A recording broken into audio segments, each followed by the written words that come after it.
All right, we saw the line at least, so we did get a win, Angel.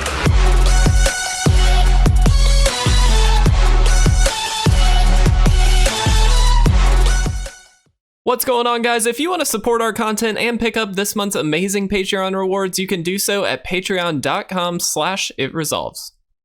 If you're interested in custom playmats and sleeves, visit YourPlaymat.com and use code ITRESOLVES10YP for 10% off your entire purchase. What's going on, guys, and welcome back to part 2 of the Olivia Crimson Bride Challenge Week. I want to reiterate how awesome it was to have Spinneraptor back on Monday. We did set a pretty good goal of trying to get 2 wins. So if you can match 2 wins, you actually are tied for the lead with Spinneraptor. But we've got Angel back again this week, actually, and I'm really stoked about it because Angel Corrupted Hope, I think, does some really nice things with the decks that that they put together, but got a little bit of a concern. We'll talk about that. It's okay. I think I understand. So we're gonna try some stuff, and I'm kind of excited for this. But I also have the pleasure of announcing next week's build around cards. So I do encourage everybody, if you would like to, please feel free. But it is Hallowed Haunting, and I believe let me just show it here. Yes, Hallowed Haunting. 2 and 2 white for an enchantment. As long as you control 7 or more enchantments, creatures you control have flying and vigilance, and whenever you cast an enchantment, you create a white spirit creature or a cleric creature token with power and toughness equal to the number of spirits you control. So I just want to go ahead and say that is the build around card. Feel free to go ahead and start submitting decks for that one. I cannot wait to see what you guys come up with. Again, these are always a really fun time, so I do look forward to it. But today's deck, obviously an Olivia Crimson Bride deck, the idea is to get some of these awesome creatures back. There are some really cool ones that we can get back here. Obviously Cavalier of Flame is great. We've got Gadrick, some interesting stuff. So we've got Demon's Disciple and Plaguecrafter, which I do like quite a bit. It allows us to bring the card back, sacrifice it, and make the opponent do the same.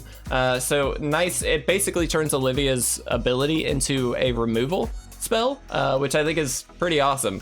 We've also got Croxa, so we can make it a discard spell, and then we've got Valentine, Dean of the Vein, or Dean of the Root with Lisette on the other side. Whenever you, or if a non-token creature an opponent controls would die, exile it instead. When you do, pay 2 if you do get a 1/1 black token, black and green pest token that gains life when it dies. And then on the reverse end, whenever you gain life, you can pay 1 if you do put a 1/1 counter on each creature you control, and they gain trample until the end of the turn. Very interesting. We also have Eye Witch, so getting this in here allows us to potentially lose it again, but use some of that to our advantage. And hopefully wins with some of these sideboard cards as well. So I'm curious to see how this goes. We only have 18 land, which is kind of my worry for the list. But that being said, I think it's going to be a really fun one. We do have a lot of like discard with Cathartic Reunion, Thrill of Possibility, things like that. So I'm just curious to see how this goes. Obviously, one thing to note, Gadrick does create treasure tokens for each non-token creature that died that turn. And so that can help us get to where we need to be here. But I'm curious to see where this ends up. I think it could be really, really fun. It could be really good as well. So let's see what we can do. We're going to send it through 3 games. Again, two wins is the number to beat, or at least tie. And so, Angel, I do wish you the absolute best of luck. Let's go ahead and jump into game 1. And here we are, guys, for game number 1. This is a pretty solid keep, actually. We've got the Eye Witch turn 1, Gadrick later on, and then the Demon's Disciples as well. So yeah, I like this. This is pretty solid. We'll see what the opponent ends up doing. It looks like they did mulligan, which is kind of interesting. Thrill of Possibility, also quite good because we can actually pitch one of these Disciples and then kind of move forward with our game plan a little bit. So that's quite great. All right. Do they have another land? Okay, they did. Perfect. Let's do this. Let's attack in. And I suppose we'll leave this up because we can do this at instant speed. So just to kind of represent a little bit here. I'm assuming this is a Bolus's Citadel maybe style deck. I have no idea. But it's going to be very, very scary for sure. So let's go ahead and pitch that Demon's Disciple. Get a couple other things here. Okay, we just got 3 Croxes in a row. Interesting. Very interesting. Let's do this. Let's go ahead and force a discard, I think, here. Just to see what they get rid of. All right, Phyrexian Obliterator. That makes sense. Let's attack in. The Demon's Disciple can be very, very good then here. I'm very happy we have that, because if that's what they're going for, then we might actually be able to just kind of get them with us. That's a good one too. Very nice. Yeah. Now, worth noting, we do this and then they're actually able to pull something out of their graveyard, so that's something we do need to think about here. Let's play that. I'm interested. We've got some options here, actually. So we could do this, we could do this. Truth be told, we've only got one red mana, so we do have to choose a little bit here. I think I'm actually gonna do this. We're gonna kind of slow play this just slightly.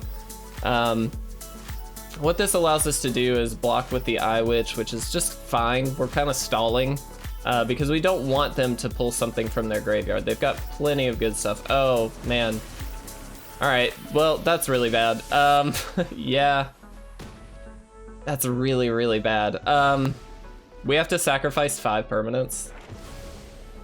So that's our board. That's so good. And here they just kind of win. That's, I mean, it's unfortunate, but yeah, there's, I mean, we can't do anything about it, so we gotta let it happen. I think there's really no shot at us winning this game at this point then. Sure, we can play the Dean and block for a turn, but yeah, okay, I'm gonna go ahead and concede. Wow, Angel, unfortunately, they just kind of got us with that one. I don't think we could have done anything that would have changed that, to be honest.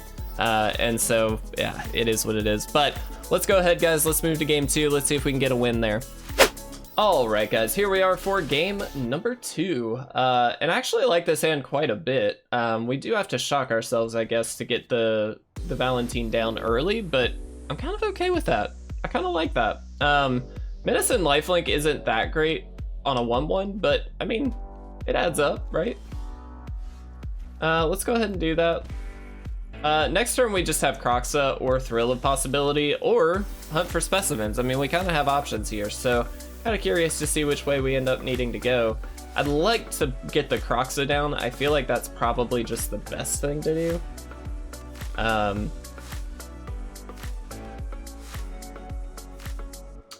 That's, I mean, a very good card. Let's go ahead and do this. Just get a card off, or out of their hand here. Interesting that that counts. Why does that count as dying? It's from the hand. Is this, or another creature dies? Oh, I see. Okay, well, that's actually very scary then. All right, cool. A Plague Crafter. I think we do this. And I think we don't have 2 blacks, so that actually doesn't work. Let's get Environmental Sciences here. Now we can attack in, and what this does is if they'd like to block, they can, but they're gonna have to double block. So we actually get one of these off the field. We kind of need them. Yes, I know they get a token or a counter on everything. The trick here, though, is that they have less creatures that Plague Crafter can come in, and they're gonna have to sacrifice something good. I'll block there. That's bad for us, unfortunately. Yeah.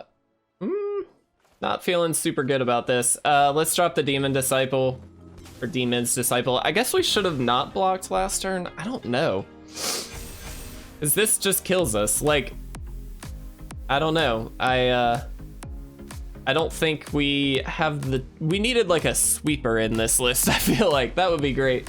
I feel like that's a common problem. Yeah, I mean, I guess I just misplayed a little bit, but they just win anyway.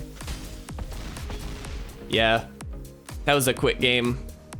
Angel, I'm sorry. I did misplay on that one, but I don't think it would have mattered. I think we were gonna be losing that game regardless. All right, let's move on to the next one.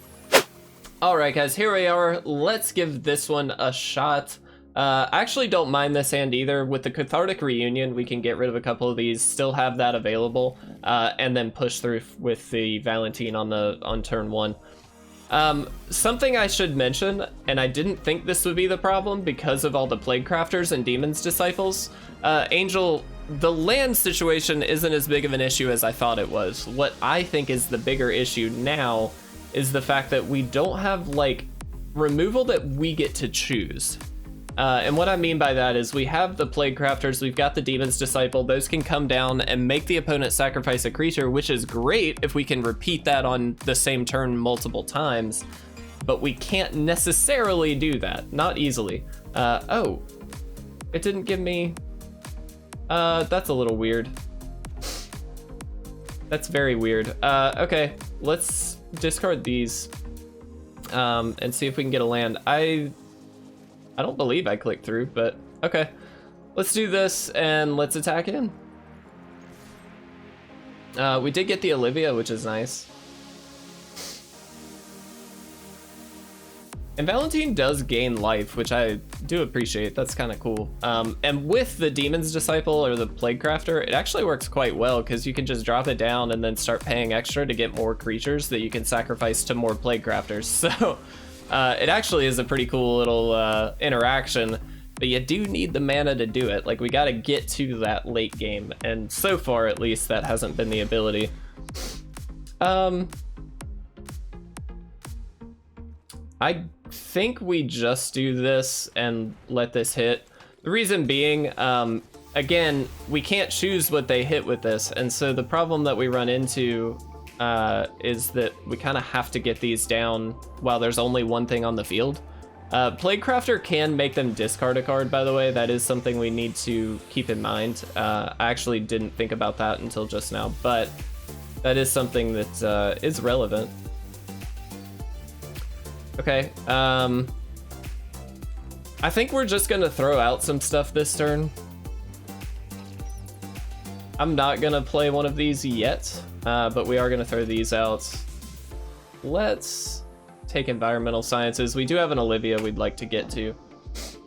Treasure Vault can also be sacrificed to create some treasure tokens, but again, we don't have enough land to make that worth it at this point, if that makes sense. Like, we need at least 4 land to create 2 treasure tokens, and that's also a big turn. Like, that would take all of our mana just to do that, and I don't love that. Worth noting, these do help sacrifice the Planeswalkers as well, so that's actually kind of nice. Okay, just gonna deal it directly to us, that's fine. Please attack in. I would love for you to attack in. Nope, not gonna do it. Okay. Interesting. Okay, so... we did not get a land either, so let's do this. Let's get a black source. Let's play said black source. We'll attack in here. I fully expect that they're not gonna block. Maybe they do. That's fantastic. Wow. Okay, so we kind of baited them into that, for the record. We were trying to see if they would block, just to get it, you know, kind of lower down, which is great. So let's do this. Each player sacrifices a creature or planeswalker. They no longer have a creature, and so we force them to hit their planeswalker. We get Eye-Witch down, which gets us Environmental Sciences, which guarantees us the 6th land. Now, we're not going to be able to play Olivia right away, but it does help us get there a little bit, so I'll take it. Interesting. Man, what an interesting game.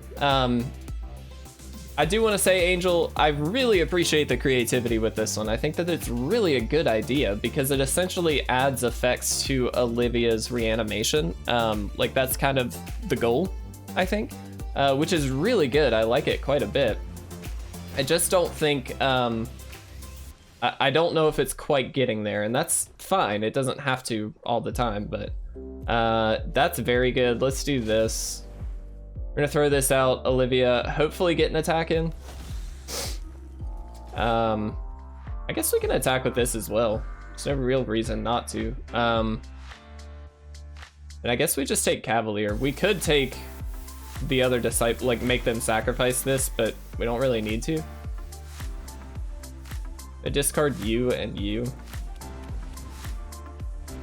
Ooh, Croxa, very good. Croxa's sick. Sure, block the Demon's Disciple, that's fine. I'm gonna assume they can probably kill some things here. All right, cool. You did it. We still have a Plaguecrafter in hand, and Olivia, again, repeatedly can bring back the kill spells here, which is kind of nice. And now we've just got two very big threats, so they do have to consider both of these here. Sure. So that does take away Cavalier. That's fine. It does exile Cavalier as well, so do keep that in mind, but this is actually kind of okay. What is this deck? This doesn't seem that great. I'll be honest.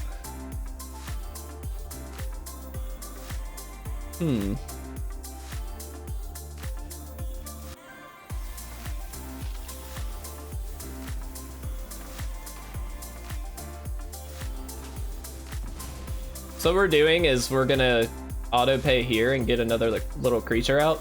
We're just gonna utilize this to start spreading the board out, I think. Kroxa is also gonna be able to come down, which is obviously quite good too, but sure. Kroxa. Get card out of hand. Ooh, that was a good one to get out of hand too. All right, that's a little scary, so let's not go overboard with that. And get you out. 2, 3, 4, 5. That's fine, and then now we can just start wrecking them with that, so that's kind of good. We'll attack him with this. This has Menace and Lifelink, so they can't block it. And now, I mean, they're in top deck mode. That helps them a little bit, technically, but just gives them a Scribe, but they're still facing down quite a bit of damage, and they bottomed it, which is a great sign for us. Okay. I'll discard the other Kroxa. They do get a counter on the Haunt of Hightower for that, but they're gonna get it either way, so it's not really anything we can do about it. Oh, I forgot this does have Lifelink as well. That's pretty good. I guess we'll do this. We gain the life. They're gonna get the counter either way, so can't really hurt. All right. Let the race begin. Not gonna do that. We could have, but I don't think we need to. Yeah. Unfortunately, we just don't have flying either. I mean, there's nothing we can do. They did scry that to the top, which is worth noting. We might be able to get something going here, though. So it's gonna deal 7. They're gonna gain 7, go up to 14, 6, 7, 8, 9, 10, 11, 12, 13, 14. So I think we have exactly enough to do it. So we do this. Then we do this.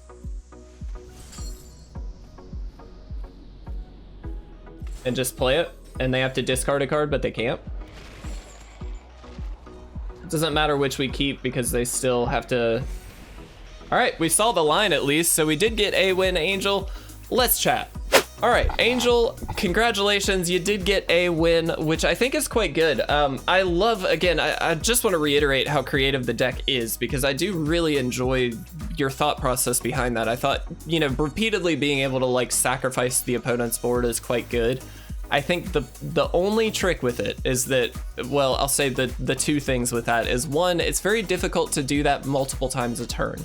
If you could do it multiple times a turn and do it a lot earlier than we normally could, then you would be in a position where this deck, I think, could do like massive, massive damage because you'd just be able to repeatedly make the opponent sack. We'd be gaining value off of it every time. And then they're kind of stuck without much of anything. The problem we have is that you can't do that until later in the game because the spells that you're playing, if you're just playing them, they're 3 mana, which with a deck with 18 lands might be the cap for the game. You don't know because you've only got 18 lands, so it's going to be a little bit tricky, but even if you get Olivia down, probably the max you're going to be able to do is get maybe 2 of them because you're probably top decking at that point anyway, and like you're only getting one trigger off of Olivia per turn. So I think what could have done something on top of all of this, or what could have been a nice include, is and I forget the name of the card, I'm so sorry, Angel, but just as a suggestion, there is a red creature that essentially allows you multiple combat steps, potentially, based on, I think it's landfall or something, I don't know for sure. Somebody mentioned it down below, is it Morog? I don't remember. But there is a card that allows multiple combat steps per turn, which you could utilize to then reactivate Olivia's ability. So you could untap, do it again. That might be kind of a cool direction to go with this idea. I think overall, it's a very fun, creative idea. It didn't work quite as well as I think maybe we were hoping, but still very fun. So again, congratulations on getting 1 win. You're not in the lead though. Spinneraptor still has it at 2 games. So we've got 1 more shot on Friday. Please, again, make sure that you start building around next week's build around card. That Hallowed Haunting is going to be a very fun build around, in my opinion. And so I wish you all the best. Can't wait to see what you guys come up with. I love you all so much. Have a fantastic day. Tomorrow is Thanksgiving. Probably not gonna have a video on Thanksgiving, but we will have the challenge week on Friday, so don't worry about that. If I get time, I'll try and pre-record a little bit as well, but love you guys so much. Thank you for everything. We will see you again very soon.